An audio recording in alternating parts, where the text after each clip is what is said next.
getting set and ready to go green here. Nick Breeding on pole position for the third straight week in a row, alongside Kev Shear, Jake West, Luke Martin, Noah Hart. That is your top 5 here to start today. Green flag in the air here at Kentucky.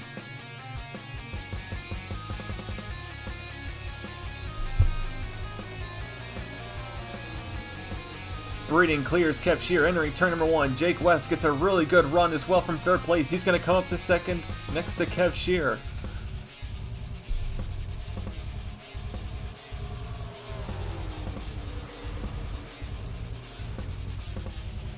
West clears Shear entering turn 3 here. Nick Breeding looks like he's going to lead the first lap. Noah Hart immediately challenges Jake West on the bottom for second place here as Breeding leads the opening lap.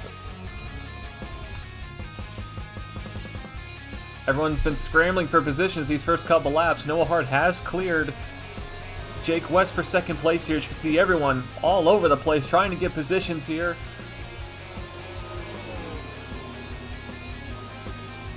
Kev Shear, fortunately, who started second place, dropped back outside the top 5, now trying to get the positions he wants. As there's 4 wide behind, Gatlin down all the way below the apron. That's something we're going to be seeing today, as cars going below the apron. And Cody Goforth, kind of the unfortunate loser in this situation, has to go up to the high side there as Downey gets hit into the 14 of Williams. Corey Williams is around, and I think he's the only one. Caution comes out. I think everyone else got away with that pretty cleanly, but Corey Williams has been spun on lap number 4. See if we can get a replay of what happens here. Oof, yeah, just... this track is pretty wide, but that doesn't mean you can really pinch each other like that. 14, 8, and 12 basically all squeezed each other and got together.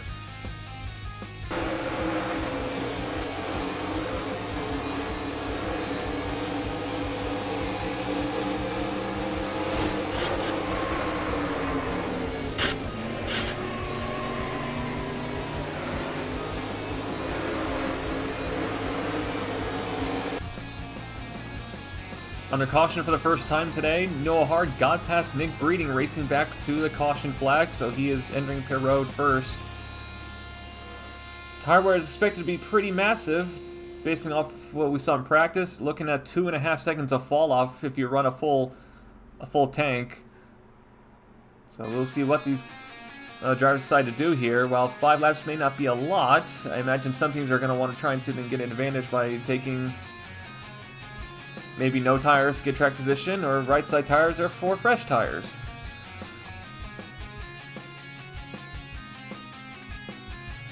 And looks like the 54 Nick Breeding's going to get the lead back because he's decided they're not going to take tires at all. Interesting choice. I think Bishop Jr., Martin are making the same decision here, so looks like everyone's going to go for some track position.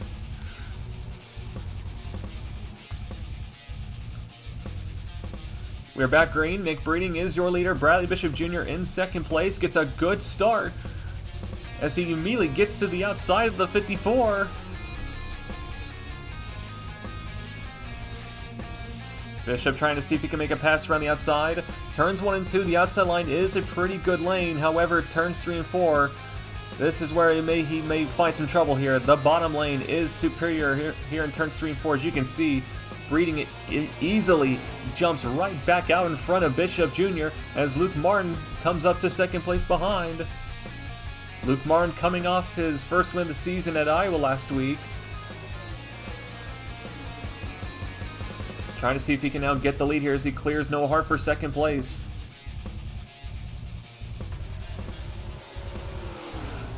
Martin gets underneath Breeding there, maybe some slight contact as well. Martin's going to get the lead from Nick Breeding. Oh boy, Luke Martin. You gotta imagine this team's gotta be riding a high from last week, and they're on it right now. Toyota Supra top 3 right now as Noah Hart gets to his back bumper. These two were some of the fastest cars at Iowa last week at the end of the run here, as Hart gets into the back of Martin there, and oh god. Hard definitely sent the message to Martin, hey, I'm here, and you're not going to get away from me as easily as last time. But Martin leads, and Hard is right on his tail. Literally. Well, the good news is that this week can immediately be described as an improvement for Jeff James Incorporated. Daniel Voiles has actually made it past the first lap in the 15 car. So, progress. Progress. Joshua Michaels making his first start of the season here. The well-known journeyman driver of the FBRL. Managed to qualify his way into this race and looking to try and see if they can get a good run here. Lowfall Motorsports definitely going to be relying on him as their veteran driver to lead them forward here, and so far he's doing a pretty good job.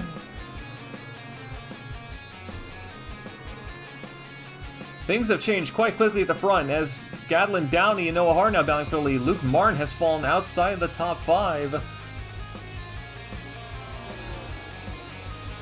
That was quick. Martin basically fell out of the top 5 within 2 laps. And now his teammate Gatlin Downey, he's going to get the lead from Noah Hart. And you got to feel that Gatlin Downey here must be feeling some kind of pressure now. Downey currently sitting outside the top 20 in points. And this 12 team, I mean, we've seen this team have some really strong races, but they have just not had the finishes. It's kind of interesting. Fisher Motorsports has been kind of having a yin-yang situation here. Luke Martin's qualifying, for example, has been absolutely horrendous. Not including this week, of course, but the 22 team really struggled qualifying, but their race pace has been absolutely stellar. They've been getting great finishes. They've had 5 straight top 10s, excuse me. Meanwhile, Gatlin Downey, whose qualifying is some of the best in the series, they have just not gotten the finishes that they've needed. This 12 team's got a lot of potential, but they really need to, and granted, in fairness to Downey, those finishes have been from a lot of mechanical failures, which is not his fault, so the 12 team side of the garage, they've got a lot of potential, but they're going to need to work out some kinks. Well, this is quite the surprise here. Running in the top 10, Griffin Lapo McDermott, who is making his Hardee's National Series debut today, making his first start of the season for SG Motorsports here. He is running inside the top 10.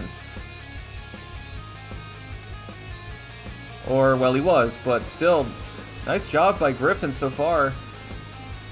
Definitely putting together a nice little run for SG Motorsports here. This 32 team has been struggling the last couple of weeks. They have not been able to really follow up the top 10 finish that Acosta managed to pull out of his hat for them back at Auto Club. But Griffin, he's doing a pretty good job so far.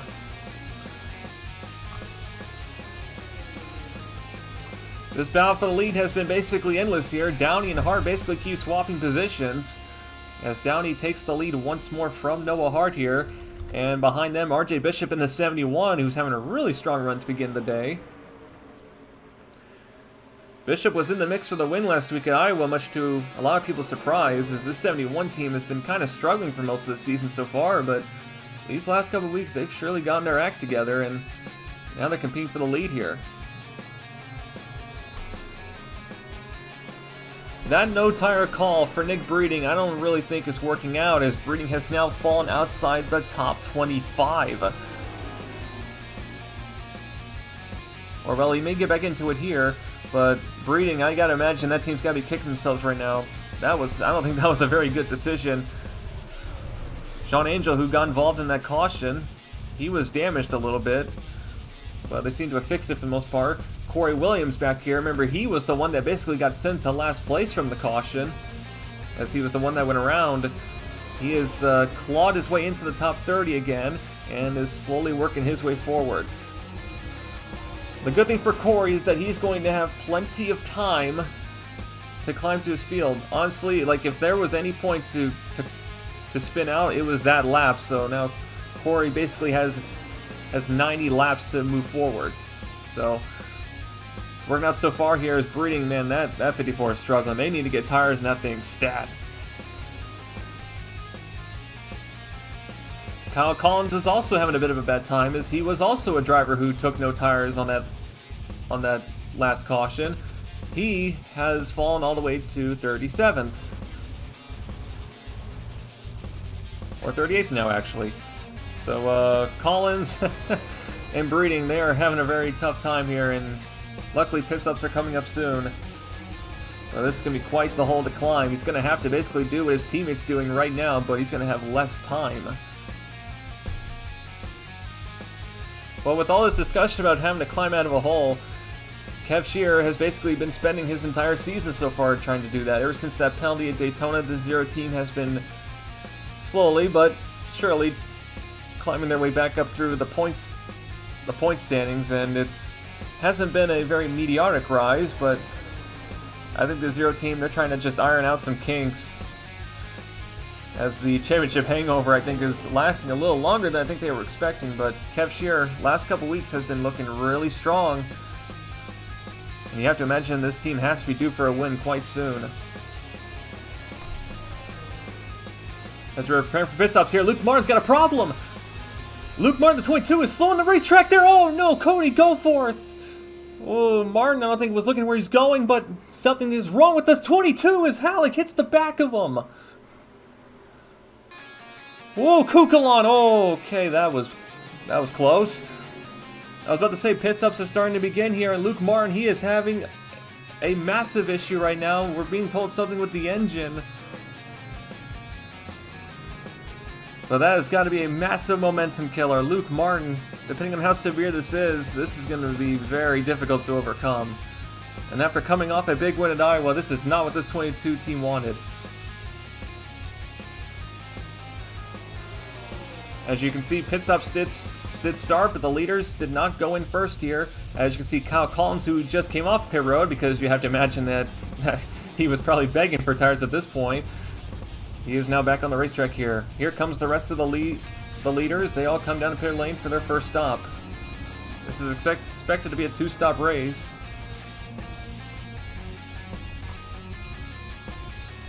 Here's the race off pit road. Gallon Downey has assumed the theoretical race lead, but other cars did pit before he did. So will Downey cycle out with the lead? No, he won't. Diego Yepes is going to take the lead. Yepes pitted first, so he's going to have the lead now. Downey's going to follow in second. Kev Shearer follows in behind fourth, with RJ Bishop in front of him. Bishop's going to merge back into the top five.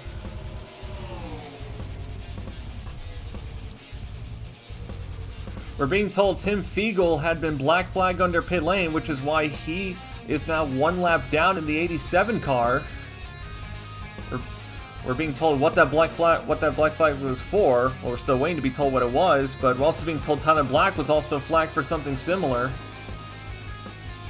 Now Tyler has remained on the lead lap and is in front of Yepes, but we're not quite sure about Fiegel. We're being told the 87 team was held on pit lane for some kind of illegal pit road entry. Yeah, I can see why. So you have to enter pit road through those cones. That was covered in the driver's meeting, and I think Fiegel may have forgot. And I wonder if that's what Tyler Black was flagged for too. And yes, that would be the case. Tyler Black did make the same mistake. You can even see he hit the grass there, and you can see Fiegel serving his 15-second time penalty, or 15 seconds black flag under pit lane. I can't speak today apparently, but Black was black flag for the same thing. So this puts Tyler Black in a very interesting situation here, as now he is, while on the lead lap, he has Diego Yepes, the race leader, directly behind him. So Black's going to have to basically hold on for dear life here and pray for some kind of caution if he wants to get back in this race, unless he can somehow make up over 30 seconds of time on a Turner Performance racing car. We're coming up in the halfway point of the race. Corey Williams has managed to drive his way into the top 15 as he gets past Doug Lockrow for the 15th place spot here. Now looking at Julio Caesar, who currently runs in 14th. So Corey Williams, he is working his way forward here, and that 14 car looks really good.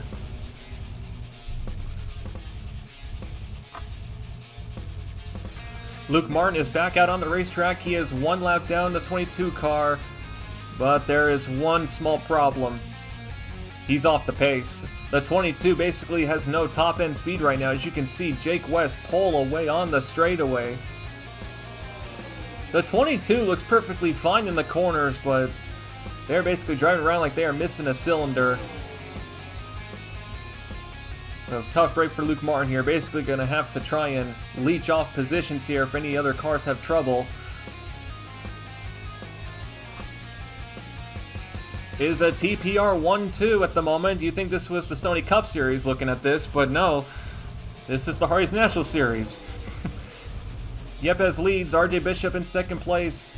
TPR has definitely brought in some very good cars for this weekend. Now the issue for Yepes is that he pitted a lap or two earlier from the rest of the field.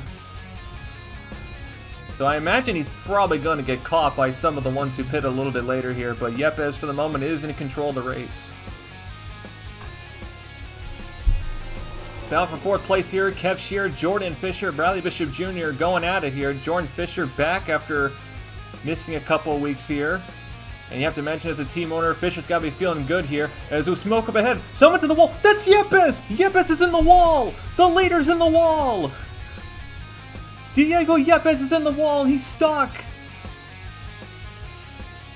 What on earth just happened? Diego Yepes was the leader by a second and now he's in pit lane!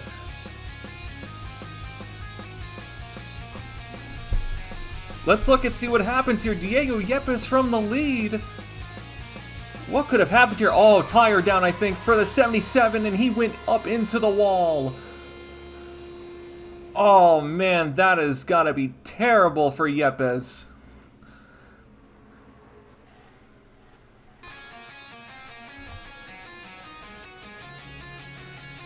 We have had some unfortunate things happen to leaders this season, and this is another one. Although this may be the most drastic. Yepes, I believe, blew a right front entering turn 1. And that has knocked him out of the lead and out of basically race-winning contention today.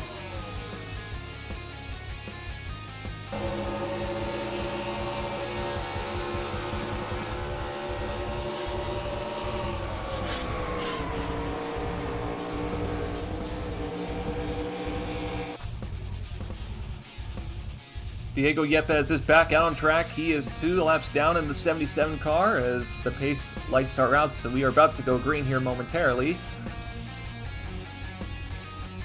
Yepes is going to need quite the help here if he wants to get back in this race. He's going to need to essentially get a couple of cautions to go his way and hope that this 77 car can still have the pace to be in front of everyone else here like he was earlier, but we shall see. So Luke Martin is on the tail end of the lead lap here, but he is leading the outside lane. And the reason why is Martin has decided not to pit. I am not quite sure that was a very good decision. Not to be biased, but I don't think this was wise. And Martin, yeah, he's getting dropped here as the green flag came out, and oh boy, yeah, you know, that, I don't get that call at all, as Bobo Jones, he gets into Bobo there, and yeah, Martin's just being a hazard at this point here, and he's going to come up in front of Brandon Krasta. Oh, Krasta's not going to be happy about this one. Ooh, Krasta's going to lose several spots here. He's going to fall outside the top 15 here, and Krasta immediately dives down low the second he could. Add Luke Martin to the Lap Cars Who Hate Brandon Krasta Club. We already had a couple members join last week, and now we got another one this week. Although I can't imagine Luke Martin, who people would have predicted to be the new Lap Car member.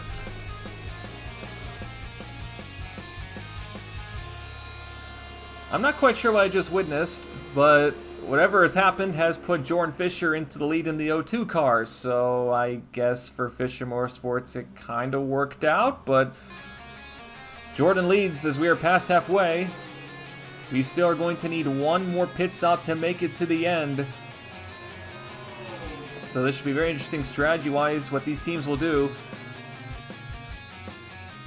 But Jordan Fisher does hold point in the lead. Bradley Bishop Jr. second place, Bishop third, Kev Shear fourth, and Guyland Downey fifth here. Or, well, was fifth. Now it's Noah Hardee's in fifth place. Tim Fiegel in the mix here, trying to get one of his laps back. Well, trying to get his one lap back here. I can't imagine some of these guys are going to be happy that a lap car is racing with them, but Fiegel right now is holding a pretty decent pace here, and you can't really fault him for trying to get his lap back here, especially since this 87 actually looks pretty decent. Shade Eves, your points leader, has been quiet so far today. He has now just passed Ryan Reed for 10th place to enter the top 10. And check out the cars in between him. Corey Williams has now cracked the top 10 as well. That caution really helped him out because that essentially knocked out the gap he had to make up. And his slow, methodical drive to the field has paid off dividends. So Corey could be in contention for a win here today. He definitely looks like he's got the pace for it. Kyle Collins, who basically fell out of the top 35 after his regrettable pit strategy to begin the race, he has now also climbed his way into the top 10. Oh, we got a problem here. Griffin Lapham McDermott's got an issue in the 32 car. Oh, man. Ooh, Griffin, he's trying to get to pit lane. He's going to cost James Ellison a bunch of spots, and that's going to cause a massive stack up. Hopefully they don't kill themselves while we look at Griffin here. But that is a damn shame. That was a really strong run for Griffin tonight. And, oof. Unfortunately, that's the second straight week this 32 car has had some kind of mechanical failure of some kind. As Ryan Dagby, who drove the 32 last week, also had an issue, and unfortunately Griffin has unluckily been hit with something. We're not quite sure what it is, but that's a shame for Griffin, but S3 has got to be super happy with his performance today. Well, the only person who probably doesn't feel bad for Griffin Lapham McDermott is James Ellison, who basically just lost almost 10 positions because of Griffin not exactly getting below the apron quick enough. So Ellison now going to have to climb his way out of this hole.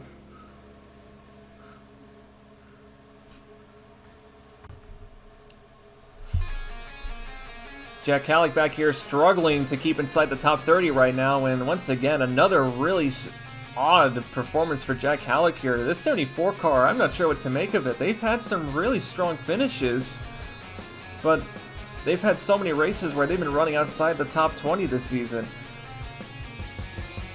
It's been a really weird season so far for the 74 team. I think this car has got race-winning potential, but they just seem to really struggle to harness it on a weekly basis right now. It's a boom or bust car. That's what it feels like for Halleck, and I mean, we still got one more pit stop here, so maybe an adjustment will help the 74 car, but this is definitely not going to be a good feeling for Jack Halleck. I'll tell you who that caution benefited the most. It was probably Tyler Black in the 84. Remember, Tyler Black was almost a lap down after his pit road violation. He basically fell to 40th and now has got his way into 23rd here after that caution because of Yepes having a tire failure. So Black gonna have to try and make the most of it here. This 84 car does seem to be pretty good, but got quite a long ways to go to get inside the top 10. Back at the lead here, Noah Hart is in the lead. His teammate Bobo Jones is now taking second place behind him.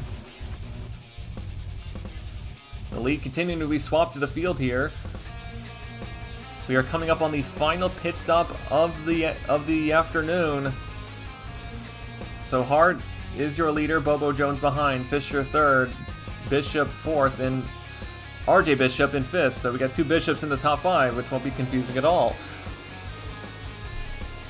Fortunately, the cars are very different looking. But it's going to be very interesting to see if anyone comes in early here. You can, based off the pit windows here, you can pit and make it to the end of the race from here. So, what will these teams do here? This is the second week in a row Nick Breeding has had to make a heroic drive through the field again, as Breeding is trying to recover from the botched tire strategy call that him and Kyle Collins tried to pull off here. Fortunately for them, they have both climbed their way to 10th and 11th here. Breeding definitely earned a lot of respect last week after climbing from 33rd to 10th after getting involved in a mid-race incident with lapped cars, and to climb your way at Iowa, a track like Iowa, from hold up, from Moment Aves into Luke Martin, that was close. That was almost a caution. A little love from the points leader to the car that's second place in points right now. But anyways, back to the point here. Breeding definitely turned a lot of heads from his drive at Iowa. To go from 33rd to 10th in roughly 40 laps is quite the achievement.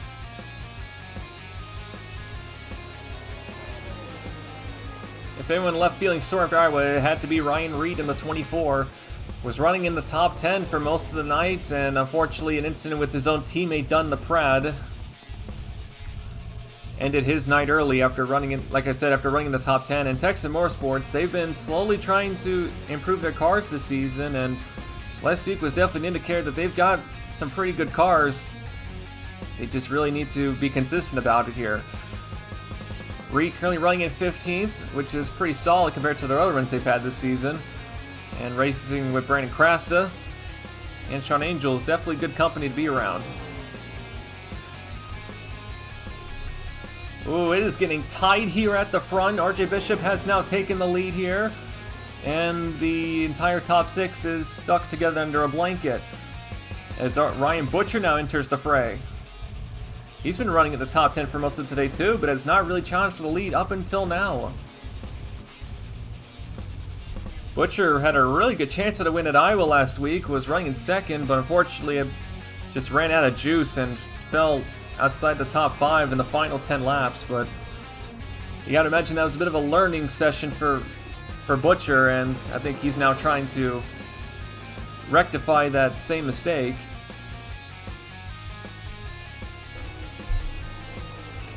Pit stops have begun. The final stops of the day are now underway. Kyle Collins is going to lead the first couple of cars to pit lane.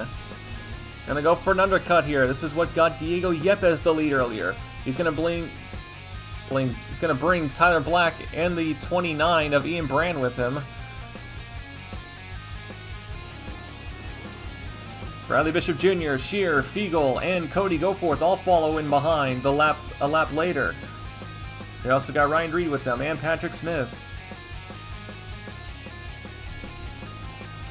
The following lap after that, Ryan Butcher comes in, Breeding, Williams, Shade Eves all come in. This is interesting. RJ Bishop, Fisher, Hard, Bobo, Jones, a lot of these guys are deciding to stay out even longer here. They are banking on 4 tires, carrying them as we are coming up on 15 laps to go here. Finally, the rest come to pit lane. Bishop, Fisher, and Hard are in. Bobo Jones is in. I gotta say, this is quite the risk here, staying out those extra couple of laps. These guys are going to definitely lose some time. But they are banking on the 4 tires mattering for these final 15 laps here.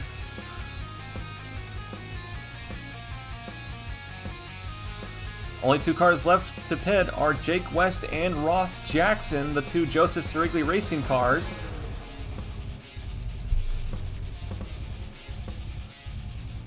And I think these guys are going to go for the ultimate "we want the freshest tires in the history of ever" strategy here, and I think it's going to be an interesting decision here. West and Jackson both finally come in. Let's see where RJ Bishop comes out here. He was in the final group of leaders who came to pit lane here, and he is going to lose the lead. Bradley Bishop Jr., Kyle Collins have now taken first and second place. So Bishop loses the lead and is going to lose some time. Kyle Collins was one of the first people to pit, and it's got him into second place. Bishop Jr. currently controls the lead, however. Or will it control the effective lead once they get past Jake West and Ross Jackson, which they have now done. Less than 15 laps to go here. Going to be very interesting to see what happens. These two are definitely going to have slightly older tires than the cars behind them. But they've got quite the gap to work with, though. Whoa, whoa, Bishop! Bishop and Butcher got together off of turn 3 and 4. Oh boy, that was close. And Butcher, he is in a hurry. He wants past Bishop, goes all the way almost towards the grass to do it. And he is going to get the spot. Ryan Butcher, he can sense a potential race win here. He is not going to stick behind RJ Bishop.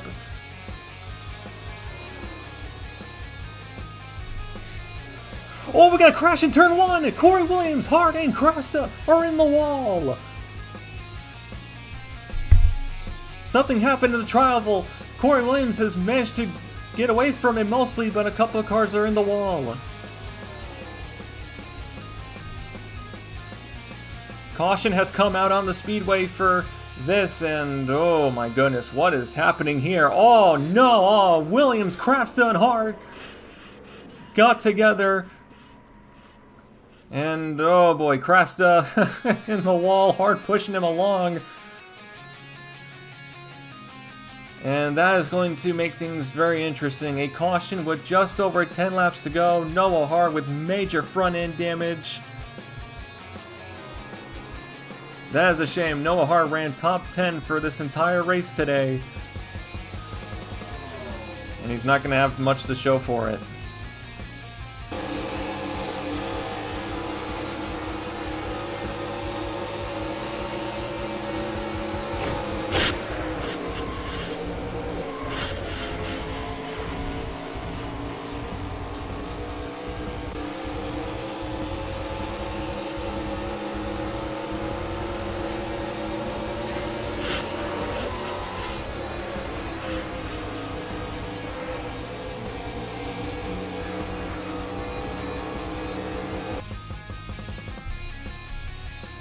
The field has taken the caution here. And with roughly 11 laps to go, Bradley Bishop Jr. is your leader in the 45. Kyle Collins currently sits in second place, and these two did not want this caution. They had both pitted earlier compared to a lot of the cars behind them, and they had a pretty decent gap. But now they're going to have to deal with some trouble here. Now, there is one positive. They've got 2 lap cars in between them, and considering we are going to be restarting with less than 10 to go, that is going to put 87 and 77 in the lane with the rest of them. Ryan Butcher currently sits in third place. He looked really good racing against RJ Bishop there, so you have to imagine this 88 car has got to be feeling good about their chances here if they can get past the lap cars quick enough. RJ Bishop in the 71 has been the top 5 all day today, and they would love to come over to victory here. Kev Shear also in the top 10 for most of today. Would love to see if they can get a win here. Ryan Reed in 6th place in the 24 car with a massive opportunity here. I'm not sure if they got the speed of the cars around them, but this is a really good shot for Reed. Jordan Fisher in the 02 in 7th. Nick Breeding has climbed his way back into 8th place in the 54. Cody Goforth with a very solid but quiet day in the top 10. And your points leader, Shade Eves, rounds out the top 10 in the 3 car here.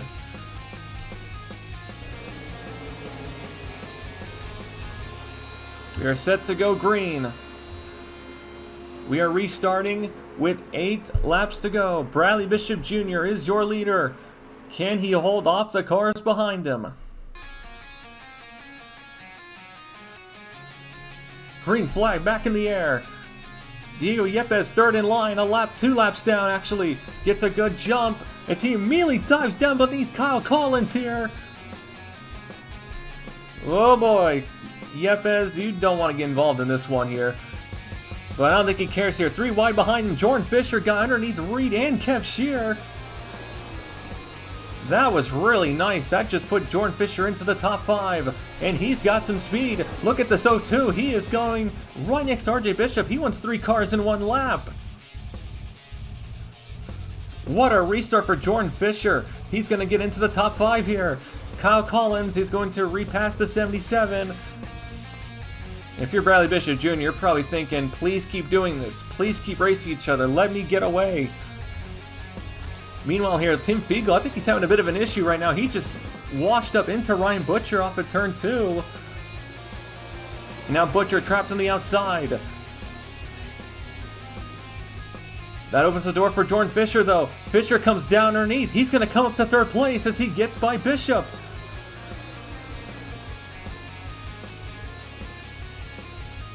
Jordan Fisher on the move here.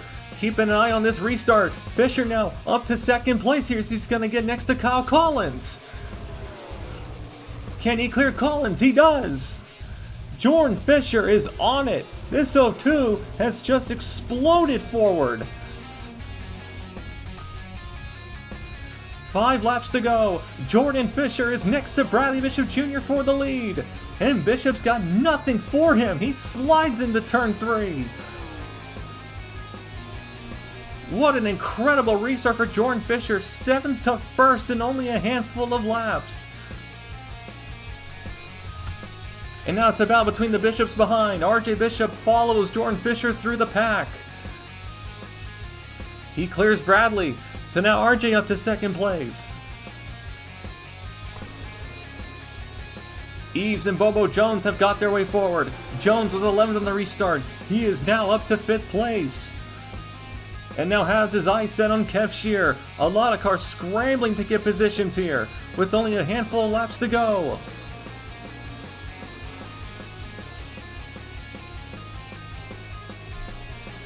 They are racing hard everywhere in the top 20 here. Kyle Collins makes a dive into turns 3 and 4. That was nice. Nice move by Kyle Collins. He'd been losing spots, and I think he had enough of it. That was a very nice pass on Breeding and Eves. And now he's going to bring Cody Goforth in behind him here. 2 laps to go here. Coming to the white flag, Jordan Fisher in the 02 on a part-time schedule for his own team this year. Trying to hold RJ Bishop off here, who gets a good run through turns 3 and 4. The white flag is out. Bishop's got to run, but will he make the move in turn 1? No, he doesn't. We are on the final lap. RJ Bishop had a massive run entering turn 1. But Fisher, I think he got a way better exit off of turn 2. That's going to allow him to run off with this win, I believe. Bishop loses time, this time in 3 and 4. It's Jordan Fisher. Off an incredible restart, goes from 7th to 1st. Jordan Fisher wins at Kentucky Speedway. What a drive by Jordan Fisher. What an incredible final restart for this 02 team, and Fisher Motorsports goes back-to-back in victory lane. RJ Bishop comes so close in 2nd place. Bradley Bishop Jr. 3rd. Bobo Jones 4th after he also had a great restart there. Kev Shear top 5, very much needed. Nick Breeding, what a climb to the field for him, finishing 6th. Butcher comes across 7th. Kyle Collins 8th. Shade Eves 9th. And Gatlin Downey finishes in the top 10.